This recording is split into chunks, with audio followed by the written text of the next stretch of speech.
Okay, Marf, and this is Marfoogle TV. So there was a huge hack, and it was actually much bigger than anyone thought. And it's funny, this title is How to Know If You Were Affected, but pretty much everyone was by the AT&T data breach. So again, this was a previous hack that we just found out was way bigger than anyone had thought. Now, it says the call and text records show nearly of all of AT&T's cellular customers were exposed in a data breach, the company said on Friday. The company said in a filing with the U.S. Securities and Exchange Commission, it learned in April that customer data was illegally downloaded from AT&T Workspace onto a third-party cloud platform. The company said it was working with law enforcement to arrest those involved in the incident, and that at least one person had been apprehended. We have been ongoing investigation into the AT&T breach, and then we're coordinating with our law enforcement partners. Now, this was a massive hack, and the information intended, most of people are like, well, what does that matter? Well, it depends on who was affected.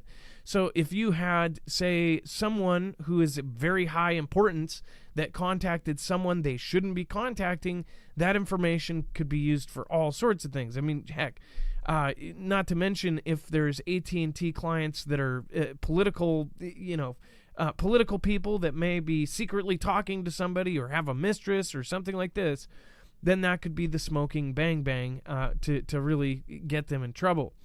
Now, this kind of stuff happens months before. You usually see something like this, and then you see the results from it. What ends up happening? Does somebody end up putting this information out? They say that it has not popped out on the dark web anymore, or yet.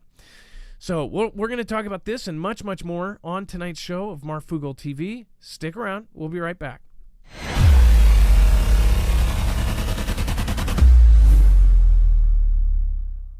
Nothing in this show should be considered legal, medical, or financial advice. The views of the callers can differ considerably and do not necessarily reflect my opinion, Dex's opinion, or anyone else who works with the show. You should always do your own research and consult with professionals. The internet is full of fake news, so please take everything with a grain of salt. If you have not already, it helps us out if you end up going through any of our affiliates, and it helps you out if you end up protecting yourself against cybercrime. NordVPN is one of the best and one of the easiest to use. If you do not have a virtual private network, it protects your IP address, which is your online identity, which actually connects to your real address and everything else.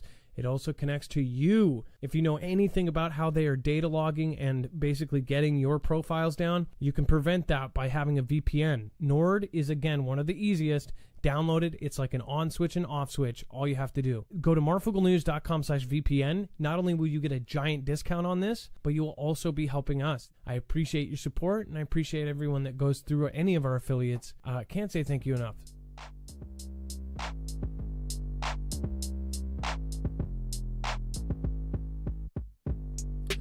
All right, what is up, Foogle fam? Let's go over to the chat and say hello. Thank you, Southern Reporter Sean C. I'm in AT&T. This sucks. Yeah, AT&T customer. Well, if as long as you didn't do anything wrong, I guess there's not really much they can do with that, you know. But here's where I think it could go is somebody very important. They could end up finding finding out that somebody really important talked to somebody else important. What if they find out a general has been talking to a Chinese general or something secretly and they've been plotting something? What if they end up finding out that half of our politicians are, I don't know, embedded with another government? That's one thing I wonder. Now, we all think that our information and our calls are going to be private, but that's not true. They are, of course, are not. What's up, Marf? R2, Michael Jardin. What's going on? Eileen Moser. Sparky's Run. Genius by Birth. What is going on? AT&T is the phone company of our government. Yeah. Hope you feel better soon, Adam. Thank you. And yeah, it's pretty bad. But I'm taking the regiment. I don't know if you guys know about the regiment, but the regiment works. And it is really great. So I feel much better than I did yesterday, even just starting that. Luckily, I had family members that had the regiment on hand. So, yeah, let's get into it. Up North Girl, thank you, CR User, and thank you guys for being patient. I probably do not sound the best. Spectre and Jeffrey Woolidge and everybody that has made it so far. On a side note, before we go further into it, let's bring my co-host / internet brother Dex James. What is going on, and how are you doing today? Well, hello, Adam, and hello, Fugel fam. I'm doing just fine. And this breach, there's a couple things about this, Adam, that I think are like you said, if somebody important, and they start digging into numbers. But imagine this: imagine when this data gets to the dark web, and somebody creates, who was your spouse calling database, because all they got to do is reverse look up all these numbers and put names on them, which that information for the most part can be found out there. And you could easily go type in, if your significant other, or let's say you're going through a horrible divorce, and they type that in and they go look, and now they pull up a list of phone information that they may not have had, and now all of a sudden they're pulling more evidence to use against you that they may not have had at that moment, right? There's all sorts of things that can go wrong with this type of data getting out, whether it's the text data, the phone data, even though it may not be the content of the call. But for all of this information, for every AT&T customer, every MVNO, every landline, all text messages across them all, and it probably would mean even the communications across to other platforms too, I would think. This could turn into an Ashley Madison 2.0, don't you think? With the whole, if you guys don't know about Ashley Madison, it was a site that was for married only dating. So if you were married and you wanted a mistress, or if you wanted a spouse, you wanted to replace your spouse with somebody on the weekdays, Ashley Madison was the thing. Well, it got hacked, and then that information got out, and people were blackmailed. I wonder if that could be the end result of this. So if you were an AT&T customer and you weren't being so loyal, then you might want to watch your back. Or if you were calling cartel members on your spare time. So, yeah, we wonder where that will go. On a side note, before we get into Poland considers downing Russian missiles over Ukraine, I do want to say, so I saw a piece today about how interest in war has gone down temporarily because of all of this stuff with the two presidents right now, and everybody is, the distraction I think is working. And honestly, from my belief, I do believe that we are a matter of months away from a massive change. And I think it's kind of scary that so many people, even our community, are going to end up veering off and saying, whatever. I think right now, more importantly than ever, people should be getting their stuff together. People should have a plan. People should get their bags packed just in case, their go bags and things like this. Because right now, there are so many things lining up like crazy, and the media puts this false image of what you think is happening. But it is so much worse than they are telling us. Everything is so much worse than they're telling us. And just over the last couple days, being super sick, and my family super sick, it really made me think about just everything about how some of the things we're unprepared for. And if this happens, if A, B, and C happens, then how are we going to be able to get D, E, and F, right? So again, I hope that people understand that media is going to hit you with so many different things right now. But stay focused and realize there is something massive coming. I'm gonna make sure I was gonna try to get this person we actually know to come on. It's not the easiest thing to do, but this is one of the same people that literally just got told we are going to war, and they are now completely different than they were. So I'm hoping that they can come out and say what they know. But I think that if people hear it from somebody themselves, like if you hear it from a military member themselves, then people will end up actually believing what's about to happen. So we'll probably talk about that in the next week. And again, let's go over Poland. Poland considers downing Russian missiles over Ukraine. Dex, do you want to go over what is happening here and how it just went over Poland? Yeah. So this is kind of crazy. We've heard this request numerous times from UKR saying, "Hey, just take out the missiles up in the air." Well, now what they're saying, and so here's one of the logical reasons they're coming up with. They're saying, look, if Russia's targeting southeastern UKR, They typically launch from Russia. They traverse across Belarus. They enter part of UKR, and then they have to go over a small section of Poland before coming back into the territory of southeastern UKR to hit their target. And of course, Poland's not happy about that, but at the same time, they're not engaging it. We've heard about the errant, missiles, but what we've seen is UKR say, hey, why don't you take them out? And of course, Poland is saying, well, if we do that, we run the risks of that falling to our ground and harming our people when that happens. And we also run, that's a part of the issue. So then UKR came back and said, well, you know what? You can see it before. And if you see it coming on that trajectory before, and it's going to go across that small section of Poland where it comes across on the very eastern edge there of UKR, if it comes across that section, then you can shoot it down in UKR. We won't care. We'll take the risk. We'll let it fall in our land, but you just take them out for us. So they have come back and said, this is coming from Mr. Sikorsky was talking at the American Institute. He said, at this stage, this is an idea. And what our agreement said is we will explore this idea. So they're literally thinking through this now as to whether or not they want to do it. They do consider themselves, and continue on a quote, a frontline state, and Russia missile breaches our airspace, we assume by mistake. Our dilemma is following. If we shoot them down only when they enter our airspace, the debris is a threat to our citizens and our property. And of course, the Ukrainians are saying, please, we won't mind to do it over our airspace when they're in imminent danger of crossing into Polish territory. So again, those are the quotes coming from Mr. Sikorsky, and I don't remember his title, but he's a Polish foreign minister. The other problem is if they try to shoot him down just in Poland's airspace, it is such a short period of time. They really go over about 40 seconds. So it's really not coming across their airspace very much, but it does cross their airspace. So they can't wait and it happens and then launch and try to take something out within 40 seconds. So anyway, long story short, what do you think is going to happen, though, if Poland actually launches air missiles from their land and takes out Russian missiles in the sky? That will be a major escalation. I'm getting bet on it. And on top of that, NATO declares U.S. ballistic missile defense base in Poland mission ready. So this is another move forward.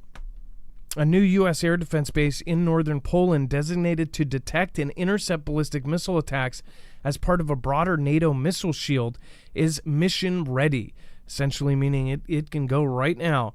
Speaking on the sidelines of NATO summit in Washington, the alliance's chief Jens Stoltenberg said that the readiness of the base was an important step in transatlantic security at the face of the growing threat posed by ballistic missiles.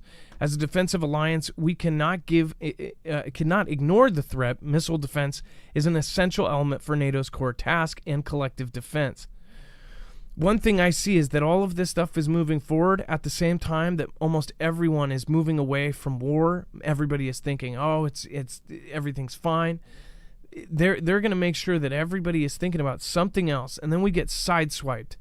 That's what I think is going to happen. I think we're going to get super sideswiped, and nobody is going to realize what's going to hit them. So the system dubbed Aegis Ashore is based in northern Polish town in Redzikowo. Is capable of intercepting short and intermediate ballistic missiles, according to NATO. So big move forward if these from, of course, Poland end up stepping in. Before we move on, make sure to go check out EMP Shield. This is, of course, a device that can protect you against not only EMP, but, of course, a Carrington-level event from the sun. It is up to you what you want to protect yourself against from. But again, these are two probable events. In one case, it is going to happen. A Carrington-level event from the sun will happen at some point, and they say if it happened right now, it could knock out everything as far as our power grid and our communications. So this is something that can actually protect your cars, trucks, motorcycles, boats, of course, your generators, your home, and pretty much anything else that you want to keep running. They probably have a device for. It's very easy, 3 wires to wire into your car in about 10 minutes. You're protected, and you'll be able to get home after multiple EMP strikes or get home after a Carrington-level event. So go to marfugglenews.com/EMP and make sure to use the code MARF. We are completely independent. So things like this, you're not just donating, you're actually getting something that will possibly save your life, and you're helping our channel at the same time. So thank you guys, and I appreciate everybody that's sticking by our side. And then same company is outfitting DHS and DOD. If they're doing it, why aren't we? That's what my question is. And then U.S. cruise missiles to return to Germany, angering Moscow. So Dex, why does this even anger Moscow? That's a good question. Well, it's a big deal because this is part of the former treaty we had about not putting in more missiles. Well, now what we've said is we're putting in long-range U.S. missiles that are going to be deployed in Germany. Tomahawk cruise missiles, SM-6, and hypersonic missiles have all been considered in this joint statement. These missiles would have normally have been banned under the 1988 treaty, but that treaty is no longer in play anymore. So, of course, we're going to take advantage of it, just like everyone else is, especially Russia's taking advantage of that treaty that's no longer in play. But here's the kicker. Russian Deputy Foreign Minister Sergei Ryabkov said Moscow would react with, quote, a military response to this new threat. Now, what does that mean? Does that mean they're going to move some missiles militarily? Does that mean when we do this, because this is coming up, it's not happened right this second, they're planning to move them in, but does that mean, they're going to do something more specifically to punish us for breaking this, or doing this activity that they don't like? So they said this is just a link in the chain, of course, of escalations, accusing NATO and the U.S. of trying to intimidate Russia. So that's Russia's position. But the fact that they came out and said they are expecting a military response if these missiles show up in Germany. Of course, there's a lot of other rhetoric thrown in here, but you got to think this is, a time when we have not been, up until now, putting in. We've been retracting. We weren't putting in more nukes. We were taking nukes away. We weren't putting in more, advanced missile technology throughout the European area. We were bringing it down. And now in the last year, we've been escalating it. Why? Because we know we're going to war, or at least that's what they're planning on. Every action they're taking, everything they're doing is a plan for a war in Europe. It's clear as day. Except for the people that have their head in the sand that aren't paying attention and reading the lines that we're all seeing. And we see what they're planning. Whether it's organic or whether it's orchestrated, it's still a conflict, and it still has an effect on you and me. And when it all pops off in Europe, it's going to take a crazy event here in the U.S. to get us involved, and that's exactly what's going to happen. We're going to have some sort of massive event, just like every other time, and it's going to pop off, and people are going to want to serve.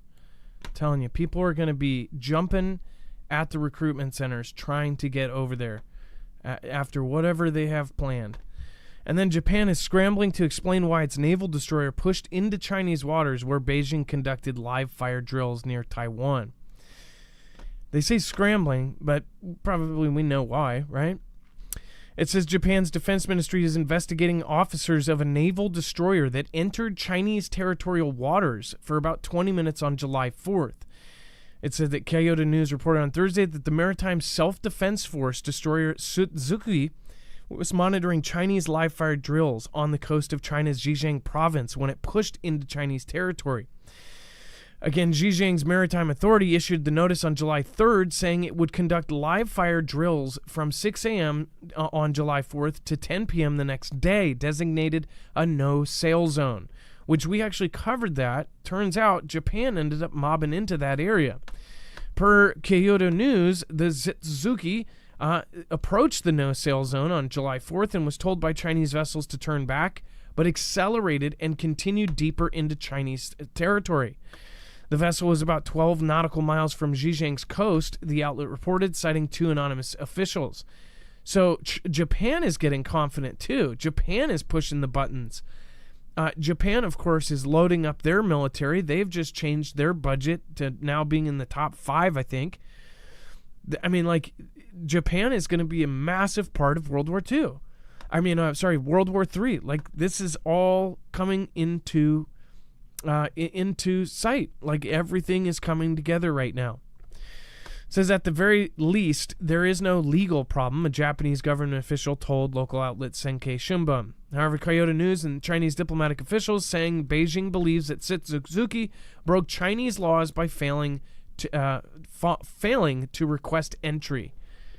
So they're pushing a lot of buttons, and Japan has, of course, made a lot of changes recently, so something is getting put together. Japan warns of rising tension over China's military drills near Taiwan. So this goes hand in hand. Japan warned on Friday that China risked escalating tension with Taiwan with an increase in military exercises that appeared aimed in part at readying Beijing's forces for a possible invasion of the democratically governed island of Taiwan. Japan's annual assessment of security threats, including those posed by neighbors China, North Korea, and Russia, comes as Taiwan closely monitors Chinese air and sea exercise, including one with an aircraft carrier in the nearby Pacific. Because of the increase in military activity, we cannot discount the possibility of heightened tensions, Japan said for the first time in its annual defense white paper. The drills are the latest in a series including maneuvers in the Taiwan Strait last year, and a senior U.S. general said would be key to any invasion. Tokyo's warning comes after NATO members meeting in Washington this week described China as a decisive enabler of Russia's war in Ukraine and said that Beijing continues to pose systematic challenges to Europe and to security. The remarks drew a sharp response from Beijing. Japan worries that any conflict in Taiwan would spread to its territory. Now, what do they know that we don't? Why are they consistently saying, that any of the Taiwan-related invasions, that is going to spread to Taiwan? Most said a couple years ago that, Japan worries that if they take Taiwan, that then after that they would take Japan. In the same right that people say, if they take all of Ukraine, they take the rest of Europe, they take the Baltic states back. But why do they think this? And is there any legitimacy to it? Are they actually planning on taking Japan at some point? Well, if you control that part of the world, and if you controlled Japan too, if China controlled Japan and Taiwan, it would be a lot easier to step in that number one spot. That's for sure. But do any of you think that they are that they would take Japan after they would take Taiwan? Dex, as far as Taiwan goes, it's just, don't you see that Japan is acting like if they take Taiwan, that it's the same thing as if they take Japan? Why is that? Well, and how about this fact? What about this naval operator taking the ship in? Was there something else being potentially set up that didn't go down? Imagine if he went into that space and took live fire. What would happen? What would have happened if that if that actually went down in that region? Yeah, I mean, that could have been a monster escalation. It could have been a setup for, a Fantastic Freddy, and it just didn't happen, right? And then, with the tensions going on in the area, you've got Japan with islands that are literally right off the shore of Taiwan. They probably prefer the buffer of Taiwan versus thinking that the main island of Taiwan will be taken over by China, and now Japan will be butting right up against China there with those islands, and everybody is clamoring for their territory. And it seems obvious that they don't. If you're not on the side of China, you don't want them anywhere near you. It seems the way they're playing. Well, they also have North Korea here, and they might know that North Korea is doing the direct bidding of China, that China is going to help North Korea take South Korea.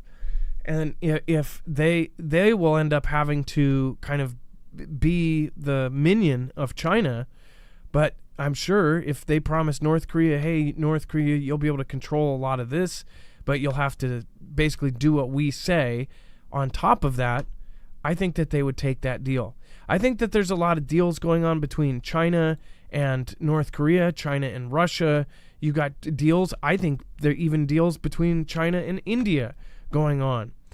Land promises and things squashed because they see what they need to do to become number one. What's even crazier is if you look at the stats, people really don't even think about China right now. People are not. People don't care about China. They don't think that it's on the horizon.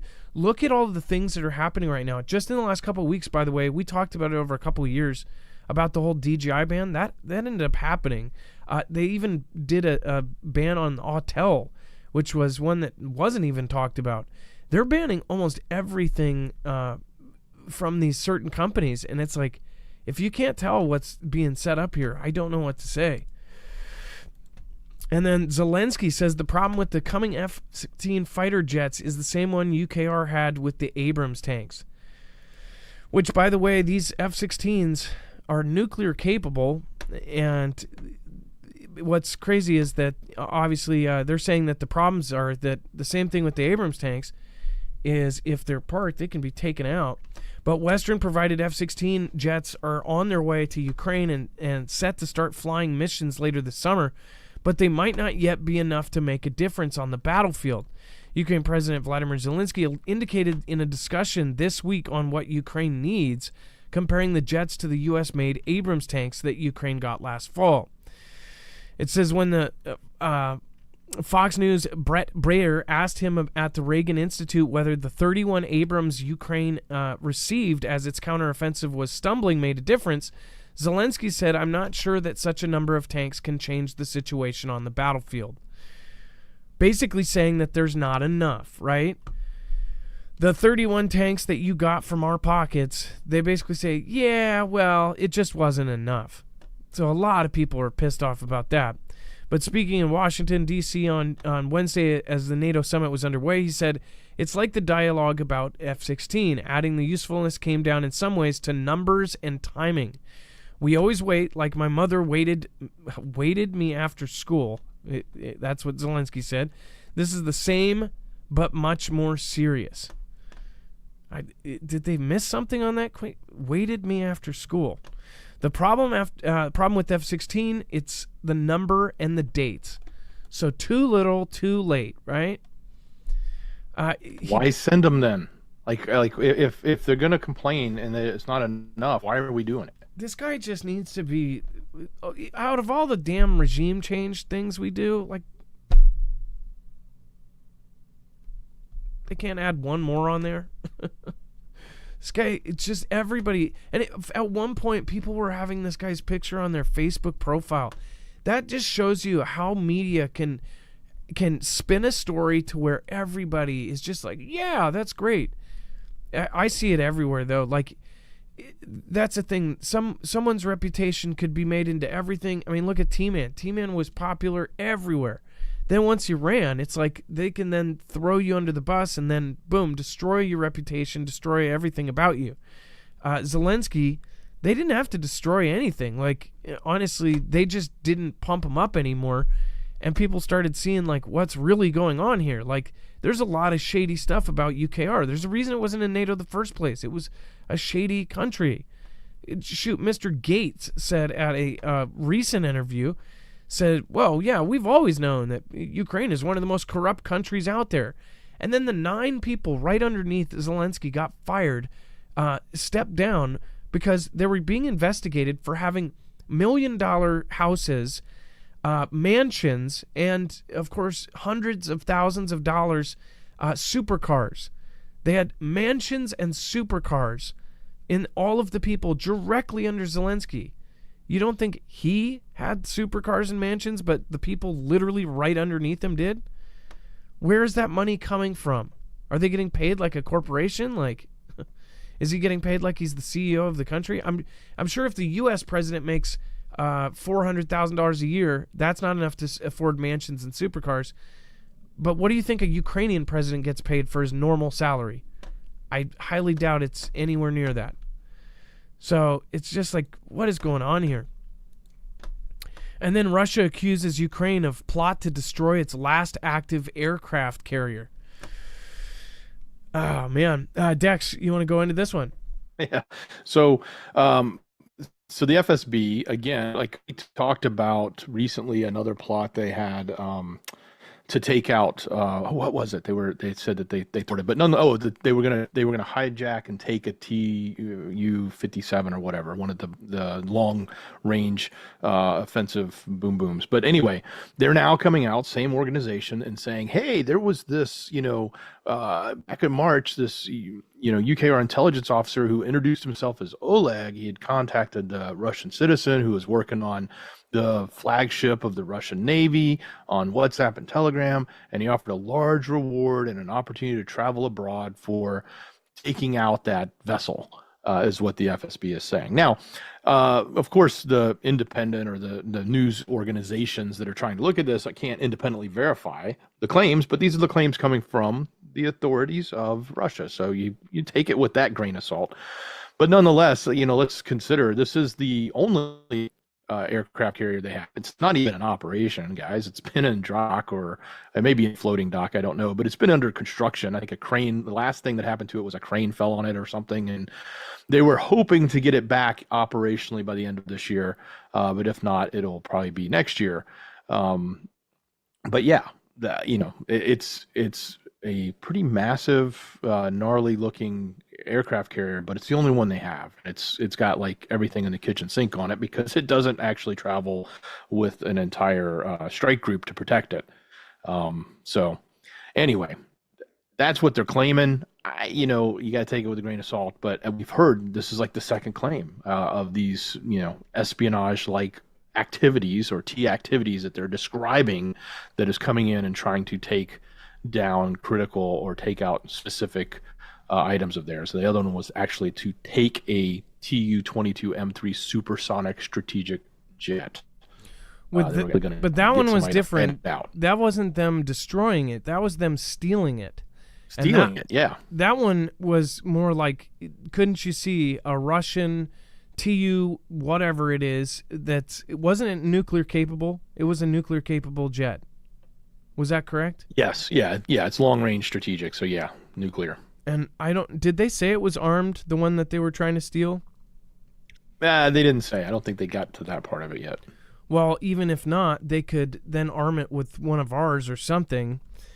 If they stole their nuclear capable jet, which that was just a few days ago, then they could have used it for a Fantastic Freddy. But we ended up seeing the alternate kind of the alternate view of it, or the alternate version of it happening, where they ended up getting caught and they didn't end up stealing it. What if it was stolen, and what if no one said anything about it? I bet Russia wouldn't say we lost a Tu-27, whatever it is. I bet they wouldn't say it at all. I bet they wouldn't, their pride would be hurt if they had something like that just go missing. But then you have a Russian jet, say, nuclear, hit a tactical nuke onto a school or something, and boom, you've all of a sudden got the entire world up in arms. So we don't know when the next Fantastic Freddy will happen, but I bet you it's coming soon. Before we move on, make sure to go check out Energy if you are looking for a solar generator. There's no better one than the Energy Flex Tactical. You can also look into the Flex 1500, of course. Both are expandable, both are modular, and just like Legos, you can add bricks that change them or add on batteries. You can add up to 96 batteries. They're silent, so nobody's going to know you have power. That means no one's going to hear it from 3 blocks away and say, hey, there is a generator I can go steal. This thing is going to be Gray Man. So it is tough as nails. The U.S. Army just chose it for the STTR Phase 2 contract. So this is the same generator that's going to be on the back of Humvees here soon. Go to marfooglenews.com/energy, INERGY, and make sure to use the code Marfoogle. I would say the only downside to this is the wait. You're going to have to wait from anywhere from 3 to 7 months. So if you want one, you got to get your name on it now. It highly recommend it. Once you get into looking into these and you go, oh, well, this one I can get on Monday. That one you can get on Monday, and I promise you, if you're looking at competitors that do the same as this, you're going to look at the company that makes it, and then you're going to go, wait, that's a front for a country that very well could turn it off remotely. So I'd highly recommend going for Energy over anything.